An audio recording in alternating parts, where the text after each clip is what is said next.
اعوذ باللہ من الشیطان الرجیم بسم اللہ الرحمن الرحیم۔ آج 26 جون ہے۔ آج 12ویں جماعت کے لیے جو ہمارا موضوع ہے گلی ڈنڈا افسانہ ہے، یہ پریم چند کا۔ تو 4 لیکچر ہم نے اس پہ دیے ہیں، آج ہم 5واں لیکچر اس پہ دینے جا رہے ہیں۔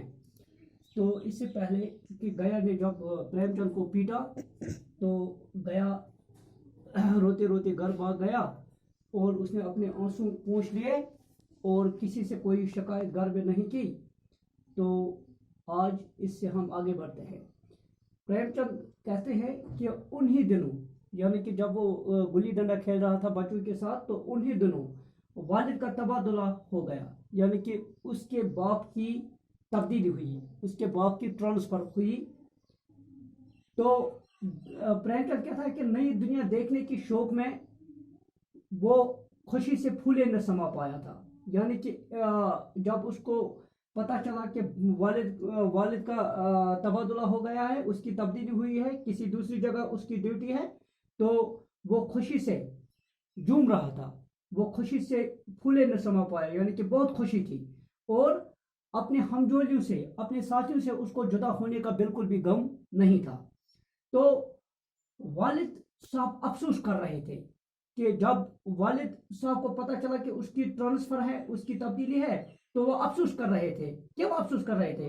کیونکہ وہ اس بات پر افسوس کر رہے تھے کہ یہ بڑی آمدنی کی جگہ تھی، یعنی کہ یہاں پہ بہت آمدنی تھی، یعنی کہ رشوت کا پیسہ بنتا تھا، بالائی رقم ملتی تھی، تو اس کو اسی بات کا افسوس تھا کہ یہ بڑی آمدنی کی جگہ تھی، کہ یہاں بہت روپیہ پیسہ رشوت کی صورت میں ملتا تھا۔ تو اس کی جو اماں ہے، ماں پریم چند کی، وہ بھی افسوس کرتی تھی۔ وہ افسوس اس لیے کرتی تھی کیونکہ یہاں تو چیزیں سستی ملتی تھی۔ وہ ایک تو اس بات پر وہ افسوس کرتی، اور دوسری وہ اس بات پر افسوس کرتی کہ وہاں جو عورتیں تھیں ان کے ساتھ کچھ لگاؤ سا ہو گیا تھا، اس کو ان عورتوں سے کافی لگاؤ ہو گیا تھا، تو اس کو 2 چیزوں کا غم تھا، وہ 2 چیزوں پر افسوس کر رہی تھی۔ ایک تو وہاں چیزیں سستی ملتی تھی کہ اب مہنگی ملیں گی وہ چیزیں، اور عورتوں سے کافی لگاؤ تھا وہاں کی عورتوں سے۔ وہ پریم چند کو، مصنف کو، اس بات کا، اس کے والد کو اس بات کا افسوس تھا کہ یہ آمدنی کی جگہ تھی، یہاں بہت پیسہ ملتا تھا رشوت کی صورت میں۔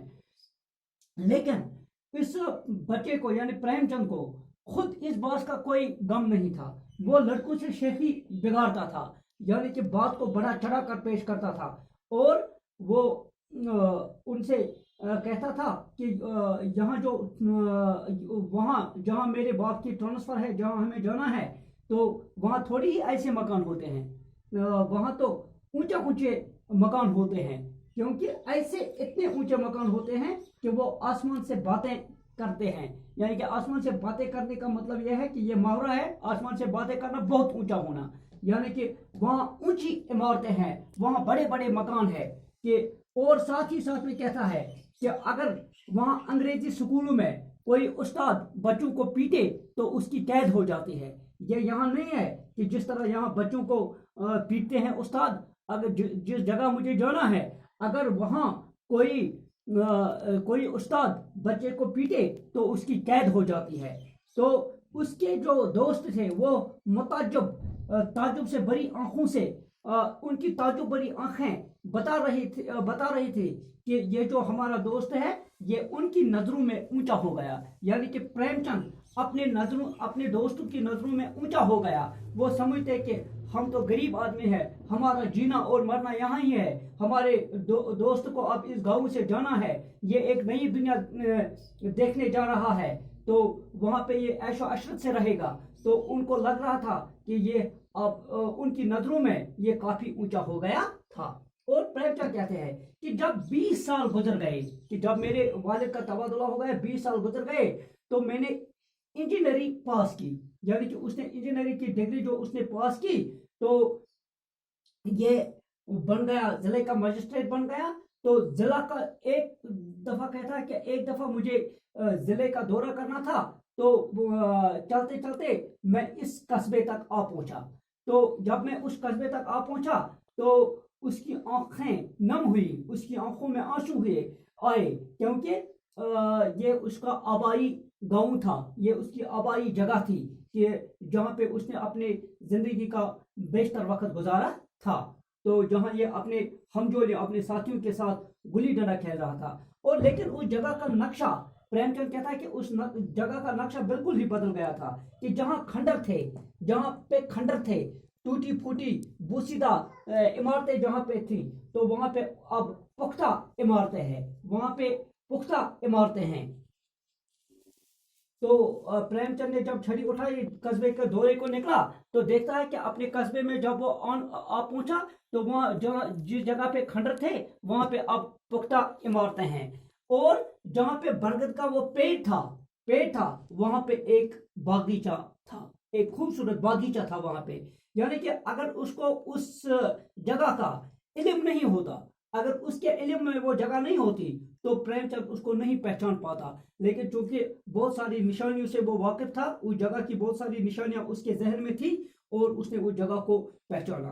तो उसको अपना ये आबाई वतन उसको इतना याद आया कि कहता है कि जब उसने उसका ये नक्शा बदला हुआ नक्शा देखा, तो कहता है कि उसको इतनी मुहब्बे वतन, उसको इतना खूब आया, अपनी वतन की मिट्टी इसको याद आई।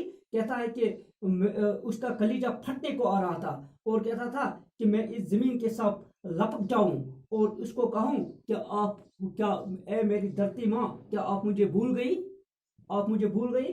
तो इसी तरह जब वो आगे बढ़ा, तो उसने देखा कि पहले वो एक बेताब मुसाफिर की तरह अपने इस इलाके को देख रहा था, अपने इस कस्बे को देख रहा, उस जगह को देख रहा था।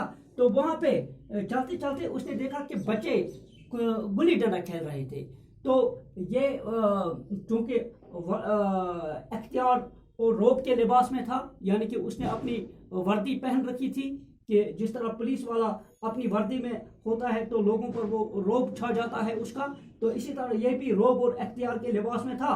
वो गाड़ी से नीचे आया और गया उन बच्चों के पास, और उससे कहा, वो बच्चे सहम गए कि ये उसकी वर्दी को देखकर वगैरह। तो उस एक बच्चे से पूछा कि यहाँ गया नाम का कोई आदमी है, आप गया नाम के किसी आदमी को जानते हैं? तो उसने कहा, कौन गया? गया चुमार, वो नीच जात का था, चुमार था। तो उसने कहा, प्रेमचंद कहता है कि मैंने सोचा हाँ वही होगा। तो उसने कहा हाँ हाँ वही, तो हाँ मैं उसको जानता हूँ। उसने कहा, क्या आप उसको बुला सकते हो? तो वो बच्चा दौड़ के गया और उस गया को बुलाया, जो बचपन में प्रेमचंद के साथ खेल रहा था, जिसने प्रेमचंद को पीटा भी था, तो डंडा मारा था। तो जब वो आया, वो लंबे 5 फुट का आदमी जब आया, लंबा और 5 हाथों वाला देव जैसा काला आदमी जब उसके सामने आया, तो प्रेमचंद कहता है कि मेरा कलीजा फटने को आ रहा था कि मैं उसको गले से लगाऊं, लेकिन कुछ सोच के ही रह गया। यानी कि अपनी जो वो एक रोब और अख्तियार के लिबास में था, उसने ये मुनासिब नहीं समझा उसके साथ लपटना, और उसे कहा कि मुझे पहचानते हो? तो गया ने बहुत ही नदामत से कहा, हाँ सर, क्यों नहीं। उसने झुककर उसे सलाम किया कि हाँ मैं आपको पहचानता हूँ। तो उसने कहा कि आप क्या कर रहे हो? उसने कहा, मैं डिप्टी का साइस हूँ। तो ये तो जिले का मजिस्ट्रेट था, उसने भी कहा, मैंने इंजीनियरिंग पास किया, अब मैं जिले का मजिस्ट्रेट हूँ। तो गया ने कहा कि सर, आप पहले से बहुत जहीन थे। जहीन से मतलब है जहीन, यानी कि आप पहले से ही बहुत जहीन थे। तो इस तरह जो बाकी जो उस गुली चंपैन के जो लड़के थे, उनकी खैर खबर भी पूछी। और फिर उसने कहा, गया से कहा कि चलो आज हम दोनों गुल्ली डंडा खेलते हैं। गया किसी तरह से राजी नहीं हुआ। वो उसको शर्म आती थी कि एक अफसर के साथ, मजिस्ट्रेट के साथ मैं गुल्ली डंडा कैसे खेलूं। तो उसने कहा कि उसने जब जिद की, तो किसी तरह से उसने उसको राग़िब किया खेलने के लिए गया को। तो इंशाल्लाह आज हमारा ये 5वां लेक्चर अख्तिताम को पहुंचा। कल जब ये मुंशी प्रेमचंद, कल के लेक्चर में हम ये पढ़ेंगे कि मुंशी प्रेमचंद जो कि एक मजिस्ट्रेट है, और गया जो बेचारा एक नीच जात का चमार आदमी है, तो वो गुल्ली डंडा कैसे खेलेंगे। तो इस तरह कल हम इस पर, खुदा ने चाहा तो कल हम इस पर बात करेंगे। बाकी वसल्लम।